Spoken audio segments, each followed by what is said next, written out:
According to Christian theology, crucifixion was God's plan, and Jesus came to die willingly for the sins of mankind. And we also see in the so-called Gospels that Jesus Christ prophesied his death and resurrection. But in Matthew, Mark, and Luke, we see a strange reaction from Jesus Christ. He did not want to die. In Matthew 26:39, Jesus said, "O Father, if it be possible, let this cup pass from me. Nevertheless, not as I will, but as thou wilt." Again, in the same chapter, verse 42, Jesus Christ again said, "O Father, if this cup may not pass away from me, except I drink it, thy will be done." In Mark chapter 14, verse number 36, Jesus Christ said, "Father, everything is possible for you. Take this cup away from me. Yet not what I will, but you will." In Luke chapter 22, verse 42, Jesus said, "Father, if you are willing, take this cup away from me. Yet not my will, but yours be done." So what do you conclude from all of this? That Jesus Christ came to die for the sins of mankind?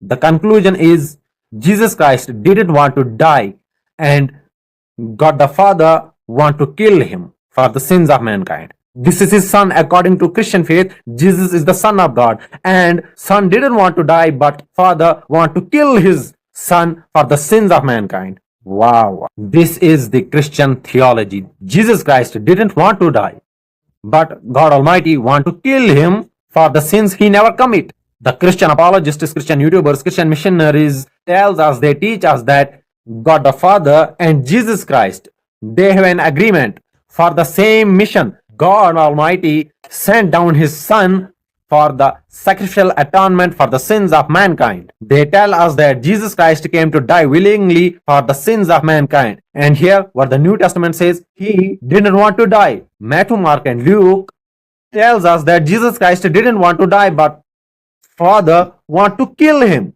So here we expose that the crucifixion narrative and theology in the New Testament is actually reshaped by the polytheist Christians, the followers of Paul. But the God Almighty had already told us that he will save his Messiah.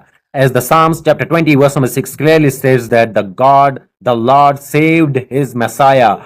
And Psalm chapter 28 verse number 8 also states that the Lord is their strength, and he is the saving strength of his Messiah. He is the saving strength of his Christ. He is the saving strength of his anointed.